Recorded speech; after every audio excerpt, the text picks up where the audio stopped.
יותר שתינו היום. לא, ממש לא. מה את אומרת? ממש לא. לא, הבדיחה לא הייתה עכשיו על זה, זה היה על משהו. למה? בוא נספר. לא, אי אפשר. טוב, כי אני הייתי מספר עלייך. עליי? כן. מה, שהשאירו לך שעבה? לא, לא חשוב. אוקיי. כדאי לך שאני לא אספר. באמת? את לא יודעת איך אני... אין לי מושג. בכל מקרה, יותר יותר ויותר מוסדות אומנות ומוזיאונים פונים גם לקהל של ילדים. וזה טוב, באמת שזה טוב. במיוחד בחולון, דרך אגב, שזו הפכה להיות עיר מוזיאונים לילדים. גם חיפה. בחיפה המוזיאון המדע הוא גם באמת מדהים. אבל איך אנחנו משכנעים את הילדים עצמם לבוא, להיפתח לכל העולם הזה שמחוץ למסך הטלוויזיה שכל הזמן קורץ להם? אז תהיה איתנו מירב, איתנו, למה תהיה איתנו? מירב קלר, היועצת האומנותית שלנו, יפה. עם כל הדרכים להסביר לילדים מה זאת אומנות. איך מסבירים מה זאת אומנות? קודם כל בפסח זו תקופה נפלאה ללכת עם ילדים בחופש, להעביר את הזמן, הרי ההורים שוברים את הראש עוד יום ועוד יום. כן, אבל הם עומדים מול הציור ולא מבינים כלום. כמה ציורים כאלה הם יכולים לראות שהם לא מבינים? קודם כל אומנות לילדים דווקא זה מקום מופלא, כי ילדים כל כך מפותחים מבחינת דמיון. הם מפליגים. לגמרי, ואנחנו צריכים פשוט להיסחף איתם. הבעיה היא דווקא אצל המבוגרים שאנחנו בקיבעון מחשבתי. הייתי עם הילדים שלי במוזיאון, למה אני שומר את זה? כי אחרי שהם רואים, נגיד, כמה תמונות, זה נראה להם ערבוב כזה שהם יכולים לעשות. אני זוכרת הילד שלי אמר, טוב, אני יכול לעשות כזה, זה נראה לו ערבוב. נכון, אבל הרעיון הוא בעצם לקחת את הילדים ולתת להם קצת שאלות מכוונות ולהיסחף איתם בארץ הדמיון. שאתה בעצם אומר להם, לדוגמה, איזה סיפור אתה חושב שהאמן מנסה לספר, או אם אתה תיכנס לציור... בלי לקרוא מה שכתוב. בלי לתת אינפורמציות. אם אתה למשל, לדוגמה, תיכנס לתוך הציור, שזו שאלה שאני מאוד אוהבת. איזה צבע אתה תהיה? מה אתה תרגיש? אם יש לפעמים טבע, ציורי טבע, או פירות, דברים של מזון, מה תריח, איזה טעמים, או לדוגמה אפילו כן לתת כבר את השם של היצירת אומנות, ולהגיד איזה שם אתם הייתם חושבים אולי לתת ליצירה הזו. יפה.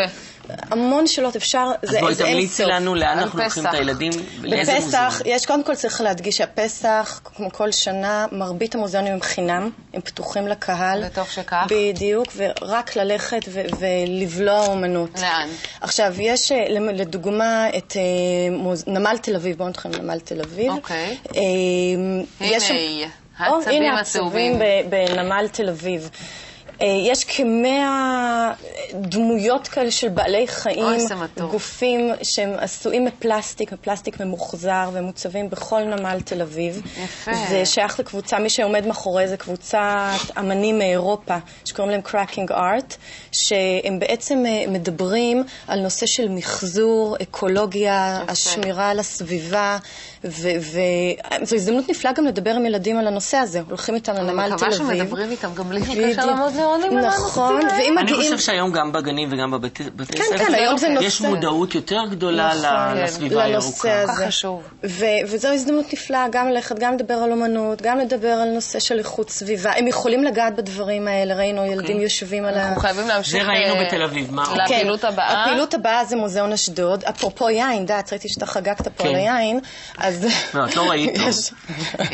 הנה. אז יש תערוכה, הכל זה הפנינג מסביב ליין וכפנים. זאת תערוכה של אמנית בשם איטה גרטנר, שהיא מציירת ציורים של בקבוקי יין ודמויות של נשים.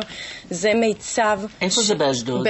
במוזיאון אשדוד, יש מוזיאון בתוך אשדוד. זה מיצב שהיה עם צימוקים. ליד יד לבנים? אני לא יודעת בדיוק את הדרך, באינטרנט הכל כתוב. נכון. אני אסתבך עם הסברים על אשדוד. הדבר השלישי זה חול, נוסעים הרי גם לחול. מבר המזל. בדיוק, בר המזל, ניו יורק. חובה. מוזיאון ברוקלין, טקאשי מורקמי, שזה אנדי וורהול היפני. איזה יופי. סיגל, אם את זוכרת, לפני כמה שנים הוא עשה פעילות עם לואי ויטון, שהוא צייר על התיקים שלהם. זה אותו אמן. כל הדמויות הן מאוד נאיביות, מאוד מחייכות. כולם מנגות. נכון, בהשראת הקומיקס והאנימציה היפנית, והדמויות שלהם מאוד צבעוניות ועליזות, זה תערוכה שעברה מ-LA לניו יורק, והיא סיפור הצלחה, בעיקר ילדים ונוער. כי זה נורא צבעוני. כן, זה צבעוני, קל לעכל את זה. הוא גם מתחבר מאוד בכלל לנושא של עולם הצריכה. התרבות הצריכה שאנחנו כולנו חיים שם. זו תרבות הצריכה. כן, זו תרבות. זה לא לילדים. לא, זה לא. ובתערוכה, מה שמאוד מעניין, פתחו בוטיק קטן של לואי ויטון, שהולך עם התערוכה הזאת. זה כשהילדים מסתובבים בתערוכה, שהאמא יהיה לה על מה לבזבז. בדיוק, ההורים יקנו, שהם יוציאו כמה אלפי דולרים עליהם. יוכל לקנות עוד טיול שלם. כן, בדיוק, בתיק הזה. אוקיי, טוב, לא נסענו לניו יורק, נסענו ללוס אנג'לס. לחוף המערבי, הגענו לחוף המערבי, עוד שעות טיסה. ב-LA יצאתי מעולם האומנות, מוזיאון מקסים לילדים, לנוער, בכלל למבוגרים. קוראים לו לבריאה. אבל נשמע. אוקיי, זה לבריאה, פייג' מיוזיאם. זה בעצם מוזיאון ארכיאולוגיה וזיאולוגיה. הלוואי שהיו מרימים כזה דבר בארץ.